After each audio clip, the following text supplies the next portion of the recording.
Hello! Magandang umaga sa inyong lahat. 4 days akong sarado. Ngayon pa lang po ako magbubukas. Syempre, kailangan rin po natin mag-relax kahit papaano. Itong 2025 dapat natin mapaghandaan. Marami pang mangyayari na hindi natin alam. May good at saka bad. Kaya, ang wish ko 2025, Year of the Snake, more blessings dumating sa ating lahat. Good health at peace of earth. Yun po ang isa sa mga wish ko. Ngayon po, itong mga nakita ninyo, ito po yung mga natirang lechon namin nung 2024, December 24 hanggang 31. Mga magasaan yan, pinagsama-sama ko na po yung mga natira naming lechon na hindi na pwedeng ibenta, kundi pwede ibenta, dapat lutuin sa mga putahe na gusto mong iluto. Kagaya sa akin, yung iba po ilulechon paksiw, tsaka lechon batchoy. Yun po.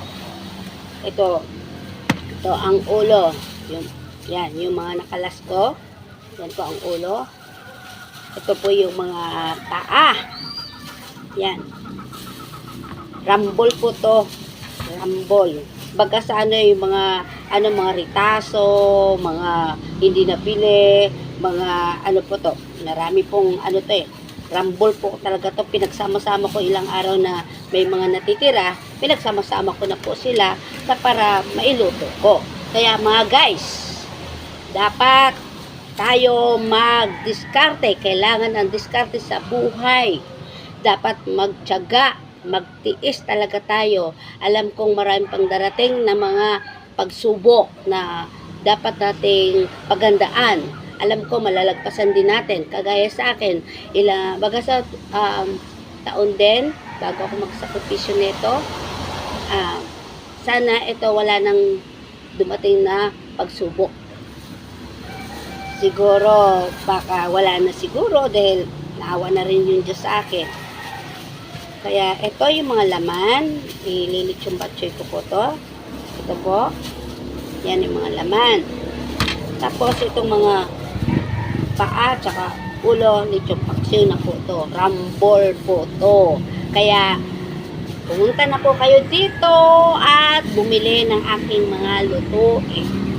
Kaya guys, more blessing sa inyo at maraming salamat sa patuloy na tumatangkilik sa aming lutuin, sa mga customers na patuloy na tumatangkilik sa aming mga paninda. Maraming salamat at sa mga magiging customers po namin, maraming salamat. Okay, bas mga guys.